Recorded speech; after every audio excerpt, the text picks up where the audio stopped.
नमस्कार दोस्तों, मैं गौरव आपका बहुत बहुत स्वागत करता हूं टेक टॉक्स के फ्रेश एपिसोड में और लेके आया हूं आपके लिए कुछ इंटरेस्टिंग टेक न्यूज। तो चलिए शुरू करते हैं।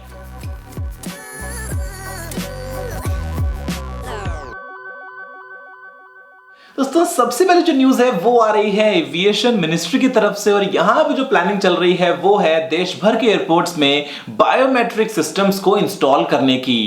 इसका एक पायलट रन किया गया था हैदराबाद इंटरनेशनल एयरपोर्ट पे जो काफी सक्सेसफुल रहा था और अब दोस्तों प्लानिंग ये चल रही है कि देश भर के जितने भी एयरपोर्ट्स हैं वहां पे बायोमेट्रिक एक्सेस सिस्टम्स को इंस्टॉल कर दिया जाए। इसका मतलब ये कि अगर आप कभी भी ट्रैवल करते हैं आगे चल के उन एयरपोर्ट से तो आपको वहां पे लंबी लाइंस में लगने की जरूरत नहीं है। बोर्डिंग कार्ड कलेक्ट करने के लिए, उसको ठप्पा लगवाने के लिए, सिक्योरिटी वगैरह जो भी है वो दोस्तों काफी आसानी से हैंडल हो जाएगी, क्योंकि जो ऑथेंटिकेशन होगा वो होगा आपके आधार कार्ड के थ्रू। और ऐसे में अगर आप एक बार अपना फिंगरप्रिंट लगा के ऑथेंटिकेट कर देंगे तो वो दोस्तों एक बार अगर मैच हो गया, जो आपके रिकॉर्ड सेव्ड हैं, उसके बाद में आप बड़े आराम से एयरपोर्ट में फ्रीली मूव कर पाएंगे। सिक्योरिटी काफी अच्छी बन जाएगी और वो जो लंबी लंबी लाइनें आपको देखने को मिलती है उनसे भी शायद आपको निजात मिल जाए। दोस्तों जो अगली न्यूज आ रही है वो एक एडवाइजरी स्टेटमेंट है होम मिनिस्ट्री की तरफ से। जितने भी आपको देखने को मिलते हैं पेमेंट सिस्टम्स, फिर चाहे वो ई कॉमर्स वेबसाइट्स हो, चाहे वो पेमेंट गेटवेज हो, चाहे आपके वो वॉलेट्स वगैरह हो, जो भी दोस्तों मार्केट में यूज करते हैं डिजिटल पेमेंट्स के लिए, उन सभी को ये कहा है होम मिनिस्ट्री ने कि आप अपनी सिक्योरिटी को तेज कर लीजिए। क्या पता कोई साइबर अटैक हो, क्या पता इस तरह का कोई आपके अगेंस्ट अटैक होने वाला हो, तो आप पहले से फुल प्रूफ अपनी सिक्योरिटी को करके रखिए, जिससे डिजिटल पेमेंट्स करने में हमें कोई भी रिस्क ना लगे और हम बड़े आराम से इन सभी चीजों को यूज कर पाए। दोस्तों जो अगली न्यूज आ रही है वो आ रही है गूगल की तरफ से और गूगल दोस्तों यहां पे प्लान करता है 2017 में 2 नई फ्लैगशिप एंड्रॉइड वेयर 2.0 वाली स्मार्ट वॉचेस को लॉन्च करने का। मजे की बात यह है कि यहां पे नहीं तो गूगल की ब्रांडिंग होगी, नहीं यहां पे पिक्सल की ब्रांडिंग होगी। तो क्या पता गूगल वापस से नेक्सस के रूट पे जा रहा हो कि बनवाए वॉच किसी और से, क्या पता हुआवे, क्या पता एलजी, क्या पता सैमसंग, और उसके बाद में लॉन्च कर दे। और देखते हैं गूगल क्या करता है। 2 फ्लैगशिप है, मतलब हो सकता है 2 अलग अलग साइज होंगे, छोटी या बड़ी या जो भी है। गूगल 2017 के फर्स्ट हाफ में क्या करने वाला है, बेसिकली फर्स्ट क्वार्टर में क्या करने वाला है वो देखते हैं, जो कि फ्यूचर डिसाइड करेगा Android wear 2.0 based smart watches का। दोस्तों यहां पे एक गुड न्यूज है, अगर आप फेसबुक यूज करते हैं अपने किसी भी iOS डिवाइस में, फिर चाहे वो आईफोन हो या आईपैड हो, आप फ्री वाईफाई को यूज कर पाएंगे इंडिया में। बेसिकली आप यूज अभी तक भी कर सकते हैं, लेकिन यहां पर दोस्तों फेसबुक ऐप के अंदर ही आपको फीचर मिल जाएगा फ्री वाईफाई को ढूंढने का। एक बार आप उसको जाके इनेबल कर दीजिए तो वो आपको ऑटोमेटिकली बता देगा कि आपके नजदीक कोई भी मॉल है, कोई भी रेस्टोरेंट है, कोई भी ऐसी जगह है जहां पे आपको मिलता है फ्री वाईफाई, तो वो कहां पे है, कितना दूर है, कैसे जाएं, कैसे उसको यूज करें। अच्छी बात है कि बस जाओ वहां पे और यूज कर लो, फेसबुक चेक इन कर लो, चेकआउट कर लो, जो भी है। लेकिन अच्छी बात है दोस्तों, ये अपडेट काफी इंटरेस्टिंग है कि आपको ऐसे में किसी थर्ड पार्टी आपको इंस्टॉल करने की जरूरत नहीं है। आपको फेसबुक आपके फोन में ऑलरेडी होता है, तो आप वहीं से ही पुल कर सकते हैं इंफॉर्मेशन फ्री वाईफाई को लेके। और उम्मीद है कि आने वाले दिनों में जो अपडेट है ये एंड्रॉइड फोन्स के लिए भी आपको देखने को मिल जाएगा। दोस्तों यहां पर जो अगली न्यूज आ रही है वो आ रही है ब्लैकबेरी की तरफ से और ब्लैकबेरी दोस्तों प्लान करता है CES 2017 में एक नए फोन को लॉन्च करने को। लेकिन ब्लैकबेरी यहां पे नहीं है दोस्तों, पिक्चर में जो है वो कंपनी एक नई आ चुकी है, इसका नाम है TCL, क्योंकि ब्लैकबेरी ने अपने सभी राइट्स दोस्तों बेच दिए हैं TCL को कि आपको हमारा नाम यूज करके जो करना है पूरी दुनिया में करो, फोन बनाओ, फोन बेचो, जो करना है करो ब्लैकबेरी के नाम से। तो TCL दोस्तों नया फोन लॉन्च करने वाला है ब्लैकबेरी के नाम से CES 2017 में। हो सकता है वो ब्लैकबेरी मर्करी जो एक लीक्ड हुआ था, जो क्वालिटी वाला फोन है, वो हो सकता है। भैया पहले तो ब्लैकबेरी घाटे में गई, अब TCL घाटे में जाएगा, देखते हैं कि क्या होता है। बस प्राइस ठीक रखो, सही टाइम पे सही जगह पे लॉन्च करो, तो क्या पता जो थोड़े बहुत गिने चुने ब्लैकबेरी पसंद करने वाले लोग हैं वो खरीद लें आपके फोन को। बाकी तो राम भरोसे भगवान भरोसे, देखते हैं कि आगे चल के क्या होता है। दोस्तों जो अगली न्यूज आ रही है वो बहुत ही एक मजाक किया है सैमसंग ने, और सैमसंग ने इंडिया में S7 Edge का पिंक गोल्ड वर्जन लॉन्च कर दिया है। प्राइस बिल्कुल सेम है और सैमसंग ने बिल्कुल एकदम क्लियर बोल दिया है कि भैया पिंक गोल्ड है। अब वो रोज गोल्ड बोलते हैं, कुछ और गोल्ड बोलते, तो क्या पता बाद में हम बोलते क्या है तो पिंक है, तो सैमसंग ने पहले ही बोल दिया कि ये जो है ये पिंक गोल्ड है।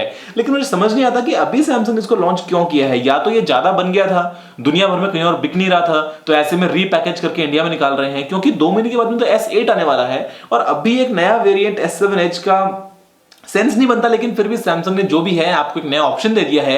अगर आप S7 Edge खरीदना चाहते हैं या अगर आप किसी को गिफ्ट करना चाहते हैं और अगर पिंक कलर पसंद है तो पिंक गोल्ड वाला आप S7 Edge अब इंडिया में ले सकते हैं।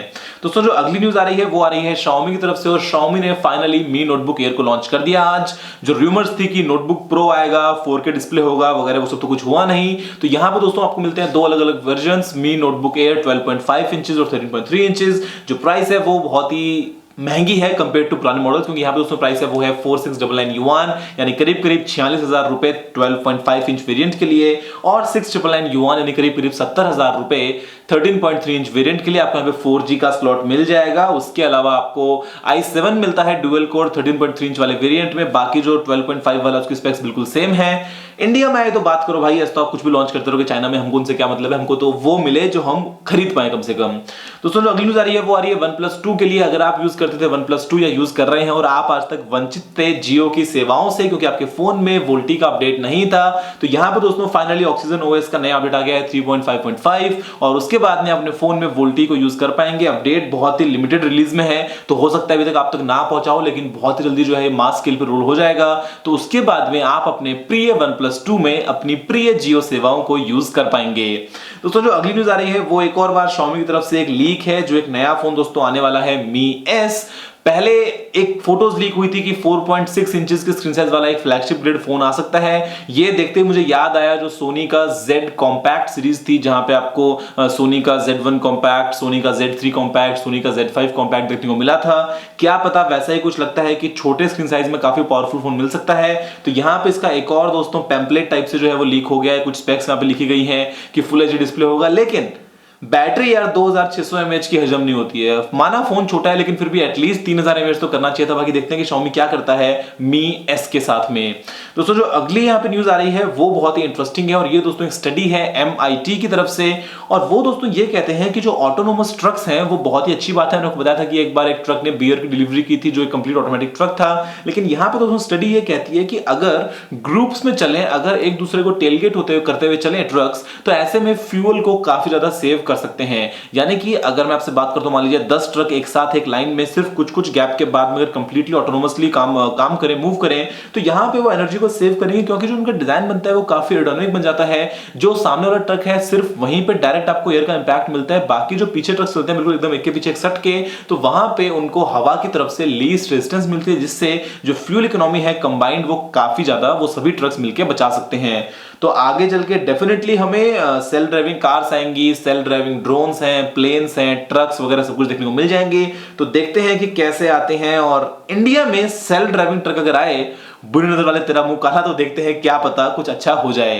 दोस्तों जो अगली यहाँ पे न्यूज आ रही है वो बहुत ही कमाल का अपडेट है दोस्तों, जो आता है फ्रांस से, और यहाँ पे दोस्तों रोड पे सोलर पैनल्स लगा के कंप्लीट सड़क को बना दिया गया है। हालांकि जो लेंथ है वो बहुत ही छोटी है, लेकिन फिर भी दोस्तों जो प्लान है वो यही है कि यहां से एनर्जी को हार्वेस्ट किया जाए, फिर एटलीस्ट चाहे स्ट्रीट लाइट्स हो या फिर अगर किसी और तरीके से हम इस एनर्जी को हार्वेस्ट करें, तो सड़क के ऊपर अगर हमने सोलर पैनल्स लगा ली तो सड़क की सड़क तो बन गई है, लेकिन साथ में हम एनर्जी को भी हार्वेस्ट कर सकते हैं। बहुत ही एक अच्छा आइडिया है और काफी अच्छा प्लान है। और यहां पे दोस्तों अगर पूरे देश में ऐसा हो जाए तो सोच के देखिए कितनी एनर्जी आपको मिल जाएगी। इंडिया में अगर हम ये आइडिया इंप्लीमेंट करें तो बहुत ही अच्छी बात है, लेकिन यहां पे फिर मेंटेनेंस भी एक इशू आता है कि अगर ट्रैफिक ज्यादा है, ट्रैफिक अगर हैवी है, तो ऐसे में जो डैमेज पहुंचेगा सोलर पैनल्स को, वो एक क्वेश्चन मार्क है। उसके अलावा दोस्तों यहाँ पे क्योंकि अलाइनमेंट बिल्कुल सीधा रहेगा, ऐसे में हम डायरेक्टली इनको एंगल नहीं कर सकते हैं सूरज की तरफ, जो कि आप करते हैं नॉर्मल सोलर फील्ड्स में, वो एक प्रॉब्लम है। अदरवाइज तो आइडिया काफी कमाल का है कि आपने सड़क के ऊपर लगा दी सोलर पैनल्स, और उसके बाद में जितनी चाहे उतनी सौर ऊर्जा को वहां से कैप्चर करके बिजली में कन्वर्ट कर दें। दोस्तों जो अगली न्यूज है वो हो सकता है बन जाए न्यूज ऑफ द डे, क्योंकि दोस्तों जो न्यूज है ये है Samsung Galaxy Note 7 के लिए। और हुआ ये कि यूएस में एक उड़ती हुई फ्लाइट के बीच में एक पैसेंजर ने ये पाया कि फ्लाइट में एक हॉटस्पॉट एक्टिव है, जिसका नाम है Samsung Galaxy Note 7। दोस्तों जैसे ही उन्होंने इन्फॉर्म किया क्रू को, क्रू कंप्लीट अलर्ट हो गया। पहले उन्होंने ये पूछा कि अगर कोई प्रैंक कर रहा है, अगर किसी के पास में Note 7 है तो वो खुद से आगे लेके आ जाए, लेकिन जब कोई नहीं आया तो दोस्तों क्रू बिल्कुल सीरियस हो गया था। इमरजेंसी लैंडिंग पे बात पहुंच गई थी और रात को 11 बजे सभी की तलाशी की जाने वाली थी। लेकिन उसके बाद में फाइनली जिसने प्रैंक किया वो सामने आया और कहा कि मेरे पास में Samsung S7 है, मैंने सिर्फ इसका नाम चेंज करके हॉटस्पॉट का कर दिया Note 7। तो बात शांत हुई, वरना क्या पता बहुत ज्यादा बड़ा इश्यू बन जाता। तो Note 7 का बहुत ज्यादा खौफ है, स्पेशली तब जब आप जमीन से 30,000 40,000 फीट की हाइट पे हो और एक बंद कैप्सूल में हो। वरना तो खैर किसी को मिल जाए तो लोग यूज ही करेंगे Note 7 को, हालांकि लेकिन वैसे इमेज बड़ी खराब हुई है सैमसंग की। दोस्तों फिलहाल ये टेक्सॉक के एपिसोड में इतना ही। मुझे उम्मीद है कि वीडियो को पसंद आएगा। अगर आपको सवाल सुझाव हो तो नीचे कमेंट करना मत भूलिएगा, और अगर वीडियो को लाइक शेयर नहीं किया तो लाइक कर दीजिए, शेयर कर दीजिए, चैनल को सब्सक्राइब करना बिल्कुल भी मत भूलिएगा। फिलहाल के लिए इतना है दोस्तों, जय हिंद, वंदे मातरम।